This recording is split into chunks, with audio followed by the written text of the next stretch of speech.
Alex stood barefoot on the dew-covered grass, eyes closed, spine straight. His slow, deliberate breathing was the only sound amid the whispering trees and occasional chirp of a distant bird. The rising sun bathed the small suburban yard in gold, casting long shadows behind the modest two-bedroom Airbnb he'd rented for the month. He moved into his next pose with the kind of precision that only years of tactical training could bring. Though here, it was about peace, not preparation. After 15 years on the SWAT team, he finally took a leave. Voluntary, they called it. Necessary, he knew. Not because he was burnt out, but because he was starting to forget what stillness felt like. This neighborhood was quiet. Too quiet. Each house stood like a painted postcard. Perfect fences, plastic smiling gnomes, and driveways clean enough to eat off of. But it wasn't serenity Alex felt. It was stillness with an edge. The kind of silence that wasn't empty, but waiting. He held Warrior 2, his eyes now open, scanning the line of hedges separating his yard from the one next door. Nothing. Still, he couldn't shake it. That tickle at the base of his neck. Someone was watching. It wasn't paranoia. It was instinct. And instincts kept men like him alive. "Relax," he muttered under his breath. "You're not clearing rooms anymore." He tried to shake the thought as he transitioned into tree. Pose. That's when he caught it. A flicker of movement behind a curtain across the street. Just enough to make his breath hitch. He didn't stare. That was the rule. The best way to draw out a watcher is to pretend you don't see them. Back inside, he brewed his coffee with military precision, eyes occasionally drifting to the window. The curtain didn't move again. Alex didn't fear trouble. He respected it. Trouble rarely announces itself. It shows up pretending to be normal. Like this neighborhood. Like the way the air here felt staged. Like a set built to look peaceful, but with props that didn't quite fit. He sat on the porch with his coffee, scanning his phone for local news, but found nothing notable. Still, his gut stayed twisted. There's a difference between danger and discomfort. One you react to, the other you investigate. A dog barked in the distance. A lawnmower kicked on. Life in the suburbs. But beneath it all, Alex felt the quiet crackle of tension. The kind that came right before the breach. He didn't know yet, but by the end of the week, he'd be staring down the barrel of a gun, and the one holding it wouldn't be a criminal. It would be a neighbor. One who had been watching all along. Hey, real quick. If you're enjoying the video so far, make sure to hit that like button, share it with friends, and subscribe for more awesome content. And while you're at it, drop a comment and let me know where you're watching from. All right, let's keep going. The air was thick with morning mist as Alex settled into downward dog. A distant crow cawed from a power line, and somewhere behind, a row of neatly trimmed hedges, a sprinkler sputtered to life. It was a normal morning, or at least it started that way. "Hey! Hey!" The voice sliced through the calm like a serrated blade. Sharp, accusatory. Alex slowly raised his head, his palms still planted on the mat. Across the street, a woman stood, at the edge of her driveway. Early 40s, aggressively put together, bleach-blonde hair pulled into a tight ponytail. She was wearing oversized sunglasses even though the sun was barely up. Her arms were crossed, phone clenched in one hand like a weapon. "You think I don't see what you're doing out here every morning?" she snapped. Alex rose to his feet, calmly dusting off his palms. "Good morning," he said evenly, keeping his tone neutral. "De-escalation 101. "Don't play innocent," she barked. "You're recording kids. You're some kind of pervert with your little camera set up out here. I've got your number." He looked down at the yoga mat. No camera, no phone, nothing, except a towel and a bottle of water. "I think there's been a misunderstanding," he said. Voice like granite, controlled, but with weight behind it. "Oh, you think I'm stupid." Her laugh was dry and venomous. "I've already taken pictures. If you don't pack up and leave, I'm calling the cops." Alex exhaled slowly through his nose. Not fear, calculation. She wasn't just overreacting, she was looking for a fight. He walked to the edge of his yard, staying on his side of the property line. "Ma'am, I'm a guest here. I rented this house legally. I'm not filming anyone. I'm just doing yoga." She narrowed her eyes behind her sunglasses. "Men like you always say that. You act calm, but I see right through you." There it was, paranoia layered with projection. Alex had seen this before. Not in the field, but in neighbors, in family courts, in news clips that always ended with someone in handcuffs. He gave her a short nod. "If you feel uncomfortable, you should call the authorities. I'll speak to them directly." "Oh, I will," she hissed. "And when they show up, we'll see who they believe." With a final scowl, she turned on her heel and marched back, toward her porch.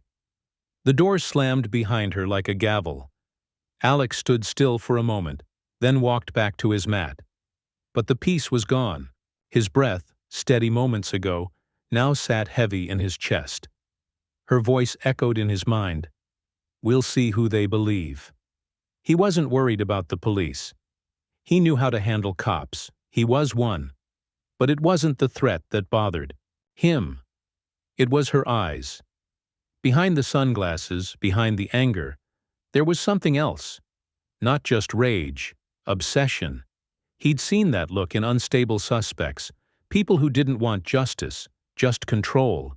And people like that never stop at words. He picked up his towel, walked inside, and locked the door behind him. This neighborhood wasn't what it seemed. And Karen wasn't done. By the third day, the atmosphere in the quiet neighborhood had curdled. What was once a peaceful street now felt like a pressure cooker, and Alex was sitting directly over the flame. It started subtly. A call from the Airbnb owner. "Hey, just checking. The neighbor across the street said there's been some suspicious behavior. You okay?" The tone was friendly but wary. Alex had heard it before, when someone wanted to trust you, but fear crept in from outside voices. He reassured the owner, explained the misunderstanding, promised he was just using the space for rest, not trouble. The owner believed him. For now. Then came the knocks. Always in the evening, always frantic. Bang, bang, bang. He opened the door once, just once. Karen stood there like a storm in a blouse. "You think you can just pretend to be normal, hiding in plain sight? I know what you really are." Her voice trembled, not with fear, but with barely contained fury. "You people always slip up eventually." "You people?" Alex asked, voice low. She stepped closer, breath sour with rage. "Creeps, predators. You can change your look, but you can't change what you are." Alex shut the door. After that, she didn't speak directly again. But the messages kept coming. A note on his windshield. "We're watching you. Get out." Another, taped to his door. "Perverts aren't welcome here." The final straw came, after a rain-soaked Tuesday. Alex approached his SUV and saw the gleam of rubber. Flat. All 4 tires. Slashed clean. He stood there for a long time, not saying a word. His jaw clenched, his shoulders still. He didn't call the police. Not yet. Instead, he opened his trunk, pulled out an old GoPro, and mounted it in his front window. Then another, in the back. Then he placed a body cam on his shirt collar every time he stepped outside. If she was building a case on fantasy, he was building one with facts. Days passed. Karen didn't relent. She would stand at her mailbox, arms crossed, glaring. Sometimes filming him with her phone, whispering audibly to neighbors when he walked by. But Alex stayed calm. Not because he was unaffected, but because he had learned long ago that the most dangerous people weren't the loudest. They were the ones who acted when no one else was watching. He sensed the storm was close. Too close. It happened the following Saturday. A crisp, cloudless morning. Birds chirped. Sunlight poured through the hedges. Alex moved into his final yoga stretch, back to the street, breathing deep. Then, bang, the sound cracked through the still air like a whip. Alex dropped instantly, muscle memory kicking in before thought could catch up. He rolled behind the garden wall, heart pounding, one hand already on the pepper spray clipped to his waistband. Silence. Then, a shriek. "He attacked me!" Karen's voice shattered the silence. "I had to defend myself!" Alex stayed low, peeking out slowly. She stood in her driveway, holding a silver revolver with trembling hands, arm outstretched, tears running down her cheeks. Her phone lay on the ground, camera still recording. Neighbors came running. One yelled, "Call 911!" Another pulled their child inside. Alex didn't move. Not yet. Seconds later, sirens howled in the distance. Closer. Closer. He clipped on his body cam. Pressed record, because this time he knew. Everything was about to change. The moment the shot rang out, Alex's body reacted faster than thought. He hit the deck and rolled behind the concrete planter at the edge of the yard. Years of SWAT training surged back like muscle memory. Heart steady, breath controlled, mind already cataloging threats. He didn't panic. He calculated. From his position, he could hear her. "I had to shoot." Karen's voice wavered, loud and deliberate. "He was charging at me. He was filming me again." Alex didn't move. Not yet. Not until he saw the cavalry. The first cruiser skidded to a halt seconds later, blue and red lights strobing across the pristine cul-de-sac. Two officers burst from the vehicle, weapons drawn. "Show your hands!" Alex stood slowly, arms raised. "I'm unarmed," he said clearly. "Former SWAT. Badge and ID in my back pocket. Body cam recording."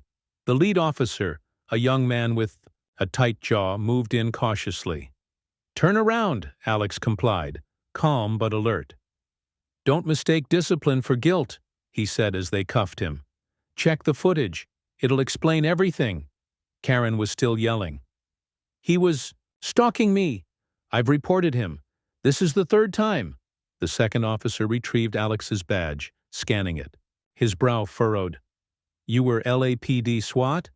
"Until 6 months ago," Alex replied. "On medical leave. Been renting this house for rest. She's been harassing me daily. Notes, slashed tires, false accusations.